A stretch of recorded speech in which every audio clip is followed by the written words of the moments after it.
التقى ونر طريقي كي أراه يطيب. بسم الله الرحمن الرحيم. الحمد لله رب العالمين، والصلاة والسلام على أشرف الأنبياء والمرسلين نبينا محمد وعلى آله وصحبه أجمعين. Chers frères, chères sœurs, assalamu alaikum wa rahmatullahi wa barakatuh. Et bienvenue à tous et à toutes dans la continuité de l'explication du hadith de Jibril, où nous sommes arrivés à la fin de cette explication, à la fin de l'explication de ce hadith, où la venue de Jibril sous cette apparence humaine, pourquoi est-il venu? Pourquoi s'est-il assis auprès du messager d'Allah sallallahu alayhi wa sallam? Pourquoi a-t-il posé toutes ces questions que nous avons vues et les réponses du messager d'Allah sallallahu alayhi wa sallam à ces questions? Eh bien, c'était dans le but d'enseigner cette religion. Il n'est pas venu, lui, dans le but d'apprendre, mais dans le but de l'enseigner. Donc on tire profit par cela du fait que la personne qui utilise le jeu des questions-réponses est une méthode très bénéfique et connue dans la transmission de la science.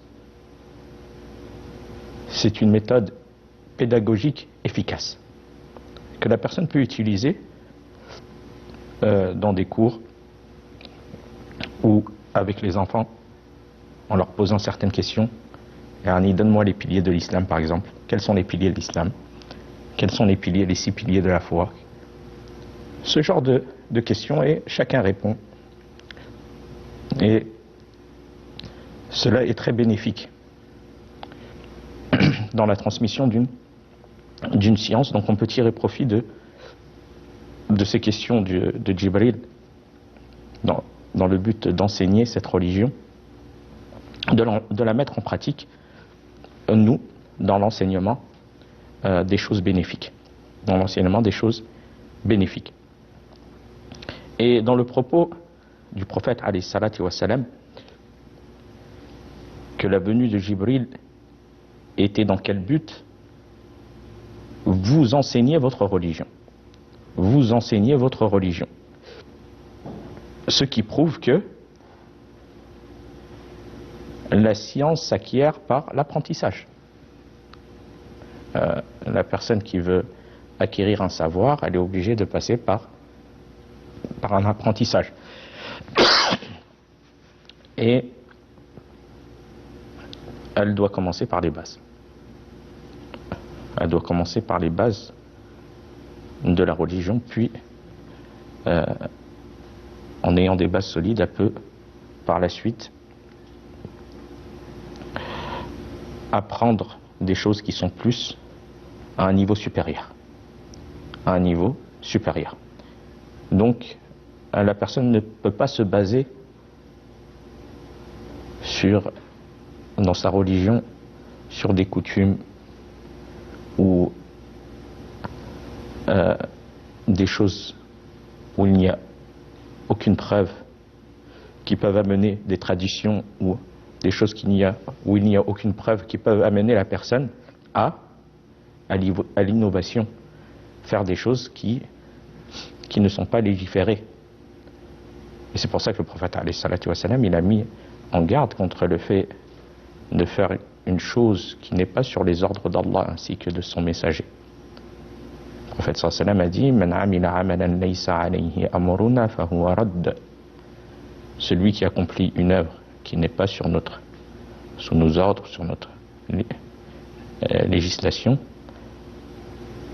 sera rejetée. Donc si elle est rejetée, elle n'est pas acceptée, même si la personne est assez fatiguée dans le fait d'avoir accompli cet acte.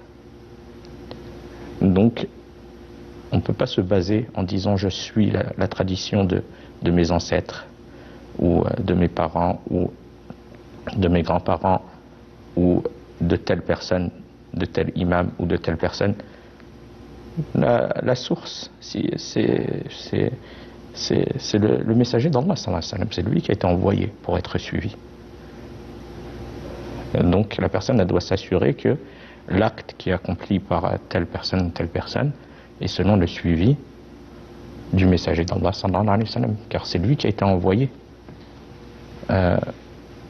afin d'être suivi, alayhi salatu wassalam. Et aussi, on prend aussi bénéfice de ce hadith que la religion est constituée, l'islam est constitué de trois degrés, et que chacun a un degré plus élevé que l'autre,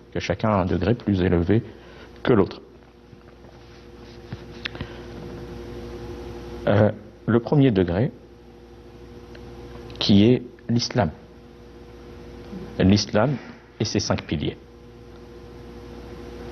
L'islam et ses 5 piliers, qui sont les actes apparents, c'est-à-dire les 2 attestations de foi, par laquelle la personne devient musulmane par le fait de les avoir prononcées avec conviction, sincérité, puis la prière, l'accomplissement des 5 prières obligatoires, puis le fait de s'acquitter de l'aumône légale, la zakat, qui doit être remis aux ayants droit, puis le jeûne du mois de Ramadan, et l'accomplissement et le fait d'accomplir le pèlerinage pour celui qui en a les moyens physiques et financiers. Ça, c'est le premier degré. Puis, il y a l'iman, la foi, comme nous l'avons vu, qui sont les actes intérieurs. La foi intérieure, c'est le fait de croire en Allah, en ses anges, en ses messagers, en ses livres, au jour dernier et au destin bon et mauvais. Et nous avons donné une signification de tout cela. Bien évidemment, l'islam, quand elle est citée dans le même contexte avec la foi, l'islam, qui sont les 5 piliers, a le sens des actes apparents, et la foi, elle y mène des actes intérieurs, la croyance intérieure. Mais l'un va avec l'autre. Puis nous avons le plus haut degré, qui est l'excellence, la perfection de cette foi-là. Et la perfection de cette foi-là, c'est le fait d'adorer Allah subhanahu wa ta'ala comme si la personne, elle le voyait.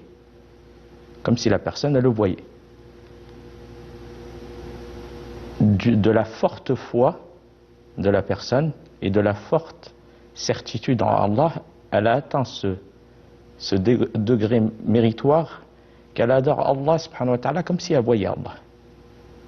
Et bien évidemment, cela de sa foi, car Allah ne peut être vu dans ce bas monde. Allah subhanahu wa ta'ala, il ne peut être vu dans ce bas monde. Et ceux qui prouvent, les croyants le verront au jour de la résurrection, au jour de la résurrection. Mais dans ce bas monde, Allah subhanahu wa ta'ala ne peut être vu. Et Moïse, à qui Allah s'est adressé de paroles réelles, Allah lui a parlé de réelles paroles, de vive voix, subhanahu wa ta'ala. Moïse a demandé, lorsqu'il est venu au rendez-vous de son Seigneur, il a demandé à Allah subhanahu wa ta'ala de pouvoir le voir. Mais Allah lui a dit, tu ne peux pas me voir dans ce bas monde. Lan tarani. Comme il est venu dans le verset, Allah subhanahu wa ta'ala a dit à ce sujet, ce qui prouve que Allah ne peut être vu des créatures dans ce bas monde, car son voile, comme il est venu dans un hadith, son voile est lumière, subhanahu wa ta'ala. Donc, Allah il dit, en relation avec Moussa alayhi salam, quand il est venu au rendez-vous de son Seigneur, وَلَمَّا جَاءَ مُوسَى لِمِيقَاتِنَا وَكَلَّمَهُ رَبُّهُ قال رب أرني أنظر إليك قال لن تراني ولكن انظر إلى الجبل فإن استقر مكانه فسوف تراني فلما تجلى ربه للجبل جعله دكا وخر موسى صعقا فلما أفاق قال سبحانك تبت إليك وأنا أول المؤمنين. Donc, lorsque Moïse vint à notre rendez-vous et que son Seigneur lui ait parlé, il dit: Seigneur, montre-toi à moi. Il a demandé de pouvoir avoir Allah subhanahu wa ta'ala pour que je te vois. Montre-toi à moi pour que je te vois. Il lui répondit subhanahu wa ta'ala: tu ne me verras pas ici-bas, dans cette vie d'ici-bas, mais regarde plutôt le mont. Et s'il tient en place, alors tu me verras. Mais lorsque son Seigneur se manifesta, Allah subhanahu wa ta'ala se manifesta au mont, il le réduisit en poussière, subhanallah. Et Moïse tomba foudroyé de l'événement. Lorsqu'il revint à lui, il dit: gloire et pureté à toi. Je me répands auprès de toi. Il a demandé pardon de cette question posée à son Seigneur de pouvoir le voir. Je me réponds auprès de toi. Et je suis le premier des croyants de mon peuple. Donc, Moïse, alayhi salam, il a compris que Allah ne peut être vu des croyants dans ce bas monde. Et que les croyants le verront dans l'au-delà. Et il a demandé pardon à son Seigneur de cette question. Et il a dit: je suis le premier à croire que personne ne peut te voir avant le jour de la résurrection. Avant le jour de la résurrection. Bien évidemment, les croyants, en demandant à Allah subhanahu wa ta'ala qui nous fasse, qu'on soit parmi ceux qui verront leur Seigneur, car il n'y a pas plus grand bien, plus grand délice donné aux personnes au paradis que de voir leur Seigneur. Comme il est venu dans le hadith du prophète alayhi salatu wassalam, où il est dit: إذا دخل أهل الجنة الجنة قال يقول الله تبارك وتعالى تريدون شيئا أزيدكم فيقولون ألم تبيض وجوهنا ألم تدخلنا الجنة وتنجنا من النار قال فيكشف الحجاب فما أعطوا شيئا أحب إليهم من النظر إلى ربهم عز وجل وفي رواية وزاد ثم تلا هذه الآية للذين أحسنوا الحسنى وزيادة. Dans ce hadith, le prophète sallallahu alayhi wa sallam a dit: lorsque les gens du paradis entreront au paradis, il n'y a pas plus grand bienfait que de terminer à cette destination-là, à cette demeure-là, d'entrer dans cette demeure-là éternelle qui est le paradis. Où le prophète sallallahu alayhi wa sallam a dit: le paradis est il est réservé au paradis, ce que nul œil a vu. Ce que contient le paradis, ce que nul œil a vu, ce que nulle oreille n'a entendu, et ce que nulle imagination n'a pu s'imaginer. C'est au-dessus de toute imagination, comme le prophète sallallahu alayhi wa sallam l'a décrit. Alors les gens qui entreront au paradis, Allah subhanahu wa ta'ala, malgré le bien qu'Allah leur a octroyé dans cette demeure éternelle et les délices abondants, Allah leur dira: souhaitez-vous que je vous ajoute quelque chose? Qu'est-ce qu'ils répondront? Car ils communiqueront avec leur Seigneur subhanahu wa ta'ala. Les gens diront: n'as-tu pas illuminé nos visages Nous nous as-tu pas fait entrer au paradis et sauver de l'enfer? Il découvrira alors le voile, subhanahu wa ta'ala, et rien de ce qui leur aura été donné ne sera plus aimé par eux que de contempler leur Seigneur. Il n'y a pas plus grand délice en demandant à Allah subhanahu wa ta'ala qu'il fasse qu'on soit parmi cette catégorie de personnes, parmi ces gens-là. Et c'est ce qui est contenu dans la parole d'Allah subhanahu wa ta'ala. لِلَّذِينَ أَحْسَنُوا الْحُسْنَى وَزِيَادَةً, à ceux qui auront œuvré de la meilleure manière et réservé la plus belle des récompenses et davantage encore. Yani Allah subhanahu wa ta'ala, pour les récompenses de sa noble grâce subhanahu wa ta'ala, la récompense de leur œuvre est multipliée par 10 jusqu'à 700 fois et jusqu'à plus encore. Et au-dessus de tous ces bienfaits-là et de tout ce qu'ils ont obtenu, il leur accordera ce qu'il y a de meilleur encore, qui est la vision de son noble visage, subhanahu wa ta'ala. Et bien évidemment, ils n'obtiendront pas ceci par ses œuvres. Car malgré que la personne, elle œuvre ce qu'elle œuvre, les œuvres qu'elle accomplit, elles ne valent pas le paradis. Le paradis est bien au-dessus de tout ce que les gens accomplissent.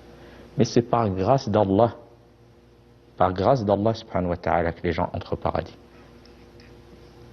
Par grâce d'Allah subhanahu wa ta'ala que les gens entrent au paradis. Et par sa miséricorde subhanahu wa ta'ala. Et bien évidemment, les œuvres sont une cause d'entrer au paradis. Donc il est demandé à la personne d'œuvrer, mais de savoir que l'entrée au paradis et tous les bienfaits qu'elle obtiendra au paradis est par grâce de son Seigneur et miséricorde de son Seigneur subhanahu wa ta'ala. On demande à Allah subhanahu wa ta'ala qu'il nous fasse à tous miséricorde et qu'il nous octroie ses bienfaits et la vision de son noble visage subhanahu wa ta'ala. Wa fil khitam hadha wallahu a'lam wa sallallahu ala nabiyyina Muhammad wassalamu alaykum wa rahmatullahi wa barakatuh. لله رب العالمين تطيب أسعد قلوبا بالهداية.